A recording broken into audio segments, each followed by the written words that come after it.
শীত পড়তেই আবারও কলকাতায় শুরু হয়েছে হিন্দিভাষীদের মূল আকর্ষণ লিট্টি চোখা উৎসব। পোস্তায় শুরু হওয়া পূর্বাঞ্চল লিট্টি চোখা উৎসবের প্রথম দিনেই ভিড় জমিয়েছেন বহু মানুষ। গরম গরম লিট্টি চোখার স্বাদ নিতে হাজির হয়েছিলেন মানুষজন। রবিবার উৎসবের সূচনায় তৃণমূলের নেতা মন্ত্রীদের উপস্থিতি ছিল চোখে পড়ার মতো।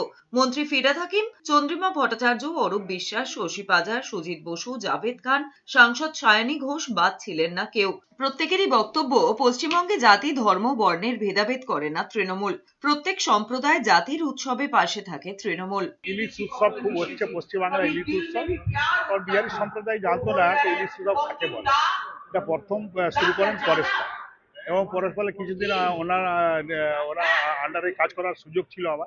সেক্ষেত্রে আমার মাথায় এলো, যখন ইলিশ উৎসব পশ্চিমবাংলা যেটা খাওয়া বর্ষার খাওয়া, আমাদের বিহারি সম্প্রদায়ের মানুষদের খাওয়া হলো লিট্টি চোখা।